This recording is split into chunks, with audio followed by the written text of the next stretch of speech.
মাছ, সর্ষে ইলিশ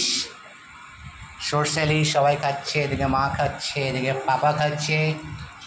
ইলিশ মাছ দিয়ে ভাত, সঙ্গে আছে কচু মাংস, আর আছে সজনের শাক পেঁয়াজ দিয়ে। ও সরি, কচুতে ইলিশ মাছের মাথা, এটাও একটা দারুণ জিনিস।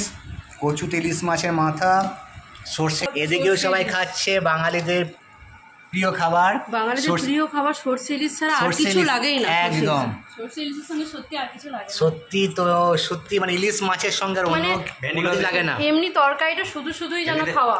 ভেন্ডিগুলো রেখে তো এগুলো হচ্ছে সাইডে হচ্ছে ভেন্ডি আছে, যেন শুধু জাস্ট একটা খেতে হয় বলে, আদারওয়াইজ একদম। তো এখানেও দেখছি মাও বেশ খাচ্ছে,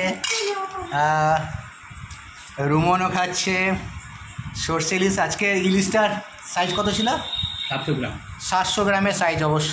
তো যাও ভালো এবং খুব টেস্টি। আমি এখনও শুরু করিনি, এত ভাত দিয়ে দিয়েছি আমাকে, এত ভাত হয়তো খাবো না, তাও পরে নেব। ইলিশ আছে তার জন্য দেখছি ভাতটা অনেক বেশি দিয়ে দেওয়া হয়েছে আমাকে।